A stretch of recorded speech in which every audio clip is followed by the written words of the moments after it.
There are literally hundreds of microphones available on the market today, so if someone wants to buy their first or a new one, it can be quite overwhelming.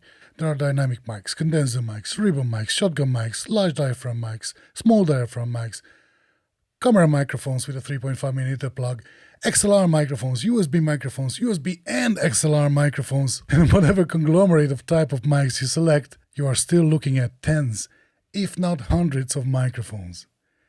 Turns out, the absolute smallest conglomerate is the dynamic mics with a built-in gain booster, because there are only 5 of them. The new SM7dB from Shure, the Aston Stealth, the Blue Sona from Logitech, and the SE Electronics Dynacaster, of which there are right away 2 mics with a built-in booster in the lineup, the original DCM8 and the cheaper DCM6. For today I took the DCM8 as it competes with the aforementioned peer products, which you see in front of me. At their core, however, they are all dynamic microphones. We know that dynamic microphones are less sensitive than their condenser counterparts, so they do require quite a lot of gain to produce a healthy audio signal for recording. And this may be a challenge, as not all audio interfaces can provide a sufficient amount of gain. The Focusrite 2i2 2nd Gen was the world's best-selling audio interface for years, and many people still have it. It has 50 decibels of gain, which is definitely not ideal for something like the Shure SM7B. With these older and cheaper audio interfaces, you'd pretty much always have to crank up the gain to 100% to be able to record a usable mic signal, which then also introduces preamp noise to a variable degree, as if a microphone preamplifier in an audio interface does not have enough gain, it is also likely that it is not the highest end preamp, therefore chances are high for it to be rather noisy when turned all the way up. To illustrate this, here's how the SM7dB would sound when recorded into the aforementioned Focusrite 2i2 2nd Gen, which has 50 dB of gain.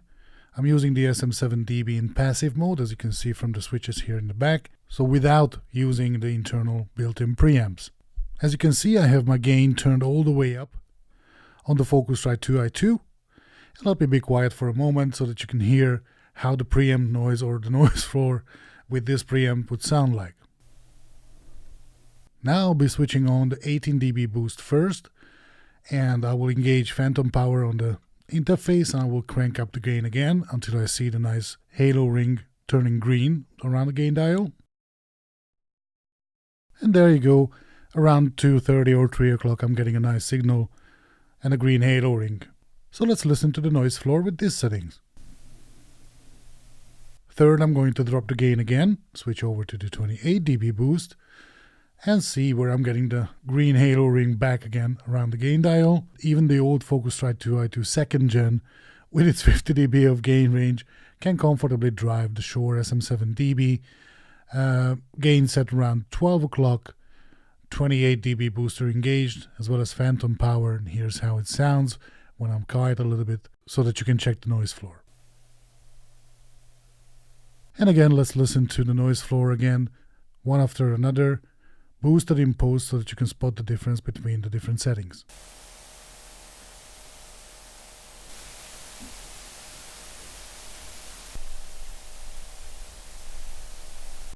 Now, this is why you want a mic with a built-in gain booster. And this is what these 4 mics have, and what no other microphone on the market has. They all have a built-in mic preamp, a booster, that will provide it with some extra gain to the otherwise not very sensitive microphones.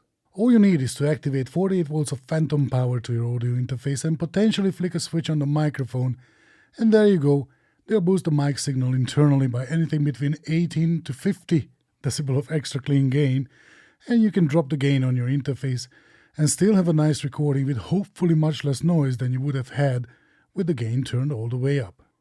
At the same time, while all these mics do have a booster, how they go about it is quite different.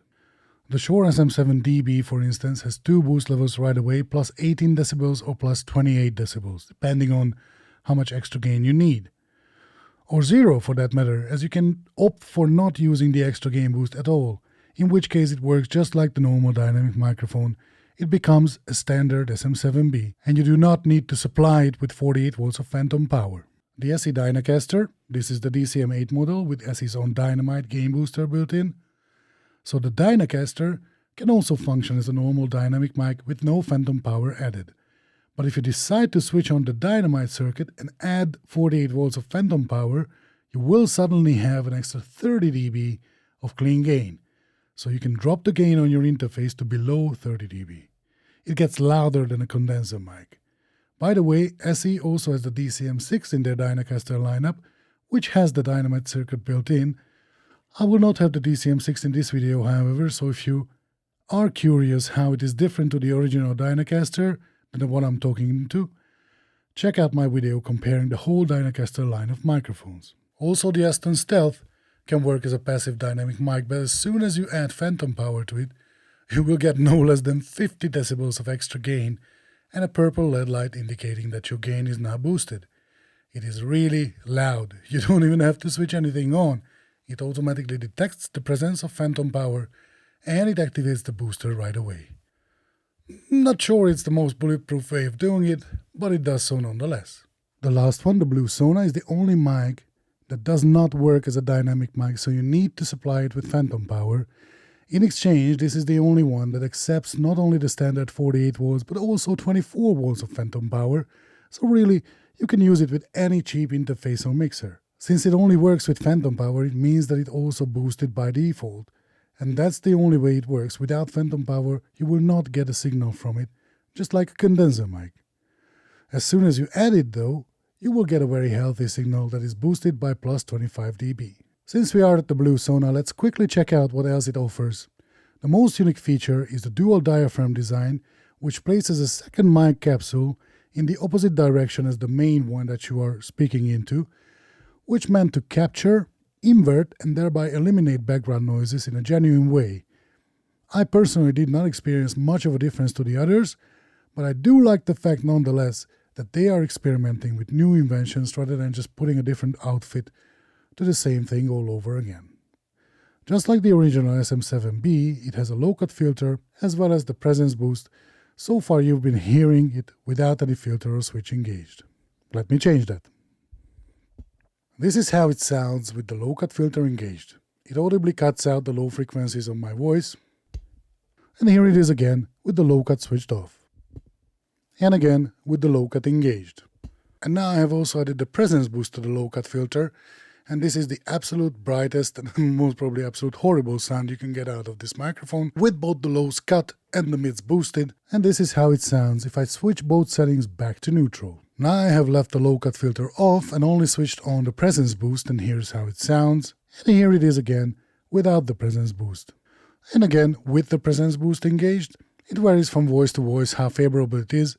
You will need to hear it for yourself on your voice in your recording environment. I personally like it most in the neutral settings, and here's how it sounds. And since the Blue Sona clearly has added the same switches as the SM7B, let's check out the SM7dB, which retained the switches from its famous predecessor, and so far you've been hearing it without any filter or switch engaged. Now this is how it sounds with the low-cut filter engaged. Just like with the Blue Sona, it audibly cuts out the low frequencies. And here it is again with the low-cut switched off. And again with the low-cut engaged. And now I have also added the presence boost, and this is the absolute brightest sound you can get out of the SM7dB, with both the lows cut and the mids boosted. And this is how it sounds if I switch both settings back to neutral. Now I have left the low-cut filter off and only switched on the presence boost, and here's how it sounds. And here it is again without the presence boost. And again with the presence boost engaged. Again, it varies from voice to voice how favorable it is. You will need to hear it for yourself. Similarly to the Blue Sona, I like it the most in its neutral settings, and here's how it sounds. The SE Dynacaster is the most versatile of these mics, at least when it comes to built-in EQ options. It has not only a low-cut filter, but you can actually add some extra bass boost to the low frequencies, and when it comes to the higher frequencies, you have 2 levels of boost there, which adds up to no less than 9 different EQ combinations. So let's see how they sound. So far you've been hearing the neutral settings, so no EQ switches were applied. This is how it sounds when I engage the low cut on the SE Dynacaster, but leave the presence switch untouched. And this is back to neutral settings, to cleanse your ears a little.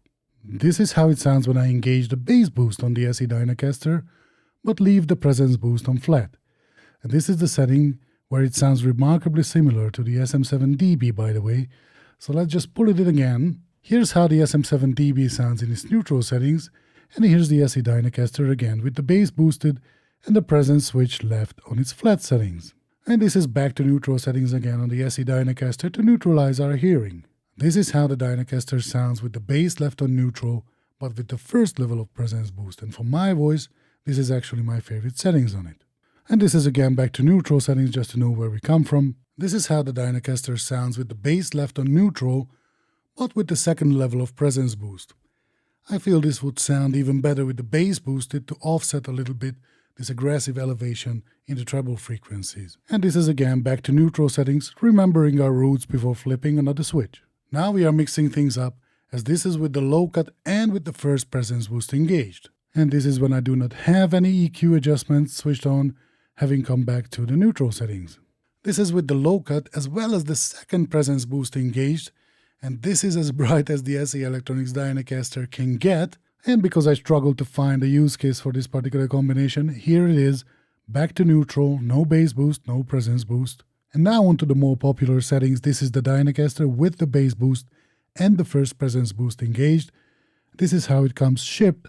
So out of the box it has these two switches engaged, which lets me assume that SE Electronics also thinks that this is the setup that most people would enjoy, the classic V-shaped frequency response that many tend to favor. And this is back to neutral versus the V-shaped sound that we've heard just before. And finally, this is the 9th variation with the bass boosted as well as the presence boosted as much as possible with the second level. All in, as they would say in poker. Now it pretty much sounds like the Electrovoice RE320, by the way. Check out my video comparing them. My favorite settings on the Dynacaster is for my voice. I leave the bass on flat and engage the first presence boost. And this is what you are hearing right now. And finally, the Aston Stealth, which offers 4 different EQ settings. The V1 for predominantly male voices, and this is how it sounds, with a little bit of a mid-forward sound, but with a clear bottom end. Then the V2 settings, which was meant for female voices, so no surprise it does not bring out the best from my voice. Thirdly, there's a G settings, where G stands for guitar, and that's exactly what Aston mics meant it to be used for, and not spoken word, as you can hear. And finally, the D setting, which stands for dark. According to Aston microphones, it's supposed to bring back the warm and smooth sound characteristics of vintage ribbon microphones. I unfortunately do not have a vintage ribbon mic, so I accept that. At least according to the manufacturer, this is how they sound. And finally back to the V1 settings, which I happen to like the most on the Aston Stealth microphone. And just to circle through them once more, here's how the SM7dB sounds in its neutral settings without any booster engaged, gain set at 59 dB. Here's how the SE Dynacaster sounds in its neutral settings without any booster engaged, gain at 58 dB. Here's how the Blue Sona sounds in its neutral settings, gain set at 30 dB. And here's how the Aston Stealth sounds, set to its D settings, which is the dark ribbon settings without any booster engaged, but the gain set at 60 dB. Here's how the SM7dB sounds with the presence boost, but without any booster engaged. Here's how the SE Dynacaster sounds with the first presence boost, no bass boost, and without the dynamite booster being engaged. And here's how the Blue Sona sounds with the presence boost, and since it can't be switched off with the booster engaged. And here's how the Aston Stealth sounds in its V1 settings, which is meant for male voices, but without any booster engaged. Now you've heard all 4 dynamic mics on the market with a built-in gain booster, apart from the Dynacaster DCM6, which is not only cheaper but also sounds worse than all of them. To be able to decide which one to choose, let's see a quick summary of them in Western style. Watch with me the good, the bad, and the ugly. Aston Stealth. You are listening to it using the V1 settings and with the booster engaged, and I have also applied some of my personal corrective EQ settings to get rid of some unpleasant frequencies. So this is pretty much how you would hear it if I would be using it in a podcast recording scenario. Gain is set at mere 10 decibels. The good. It is a nice sounding microphone in the V1 settings. For some, it may be in the dark ribbon settings too. It is a nice touch that they have thought specifically at female voices as well with the V2 switch. It has an enormous gain boost of 50 dB. You barely need to add any gain to it after that. Consequently, it is also very quiet. I also find it positive that it sells for the second best price amongst them, between 260 and 300 euros, and in the US it is actually the cheapest for $263. The bad. I do not like the fact that the boost is automatically engaged as soon as phantom power is applied. Together with the 50 dB boost, it can get very loud very quickly, which is always a bad surprise when it comes to audio. It did not do a great job at plosive rejection either. The ugly.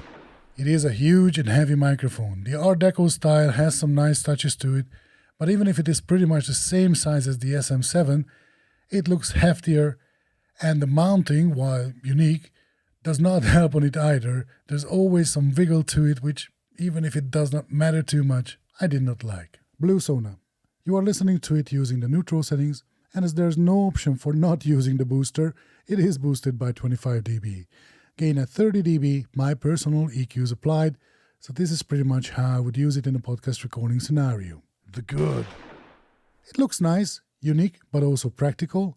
I like the magnetically attaching windscreen and the back cover under which the EQ switches are easily accessible and really easy to switch. It also sounds really good in its neutral settings, although for my voice, the bass is a little too much. The whole sound is a little bit too dark, but for someone else it may be just the right thing. The bad.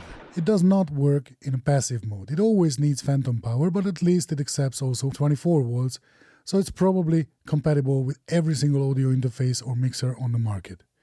The EQ settings are not very useful, the low cut makes it very thin, and the presence boost is more of a sibilance boost. Generally speaking, after switching back and forth between the different microphones, I had the feeling that someone threw a blanket over me when I heard myself backspeaking into the Blue Sona. The ugly. Clearly it has to be the hefty price tag of $350 or euros. You can easily get the original SM7B for this price, or maybe for $50 or 50 euros more. And with today's interfaces like the 2nd gen Roadcasters or the Mackie DLZ, the Zoom PodTracks, the Focusrite 3rd and 4th gen or the Vocasters, you don't need a booster. For 200, it would be a no-brainer. For 350, forget about it. SM7dB. You are listening to it using the neutral settings boosted by 18 dB, gain at 40 dB, my personal corrective EQ settings applied, so this is pretty much how I would use it in a podcast recording scenario. The good. It looks iconic as ever. The design touches are present enough so that it can be distinguished from the SM7B, but they are subtle enough not to be offensive. I don't even mind the Shure logo on it. I think it was placed discreetly. The sound, obviously the signature legendary sound of it. The often overlooked plosive rejection and handling noise rejection, which make it a dream to use and record with, especially now with the gain boost. The build is great. The switches in the back are easy to operate, unlike on the original SM7B. The bad. The price for the easy-to-use switches was the elimination of the backplate. Some use it, some don't, but it can be a really cool design element on the original SM7B. Also, it was an unpleasant surprise that while I was expecting a super clean recording using the Rodecaster Pro 2 using the boosters, and thereby dropping the gain, I found that it did introduce more noise than the preamp. Granted, the Revolution preamps in the Rodecaster Pro 2 is super quiet even at 59-60 dB. Having said that, if you happen to use it on an older, let's say Focusrite 2nd Gen 2i2, the booster is a godsend. The ugly. Like with the Blue Sona, it is the price of 599 euros. Considering that you can get the original for less than 400, the extra 200 is just not worth it for a game booster. 2 years ago, maybe. Today, definitely not. SE Dynacaster DCM8. You're listening to it using the bass switch in its neutral position and with the first level of presence boost as well as the dynamite booster circuit engaged, providing it with 30 dB of extra clean gain, which is consequently set at mere 26 dB on the RCP2. The good. Versatility. Everyone will be able to find a workable EQ setting for their voice among the 9 possible combinations, scaling from the warmth and silkiness of the SM7B to the airy broadcast sound of the RE320. It is also the ideal podcast guest microphone for the very same reason, for the stellar plosive protection and for the booster. In Europe, it is also the cheapest from the bunch for 245 euros. In the US, it is the second cheapest at 299. It also looks great on camera if you're interested in that. And finally, the build quality is top-notch as well. The bad. The presence boost can cause sibilance issues, and the second level of it is a rather aggressive 8 dB boost. Not everyone's cup of tea. The ugly. The switches in the back are neither easy to see nor easy to switch. It is worse than the original SM7B, because there you at least see where they are set to. Here you do need a flashlight and a small screwdriver to change them. Luckily, as long as you're not doing mic reviews and demos, you don't really need to switch them very often. All in all, the SM7dB is really nice, but it's just too expensive, although if compared to the Electro-Voice RE20, it costs the same, but then the Electro-Voice RE20 doesn't have the booster in it. The Aston Stealth, while it sounds good, it is not pleasant to use due to its size, weight, and the clunky mounting solutions. The Blue Sona, on the other hand, is unique and pleasant to use as long as you don't touch the EQ switches, but it's really overpriced for what it delivers. It should be $200-220, and I would choose it 7 days a week and twice on Sunday. It is impossible to beat the combination of great sound, good looks, and versatility of the original SE Dynacaster DCM8. And with that, thanks for watching, and bye for now.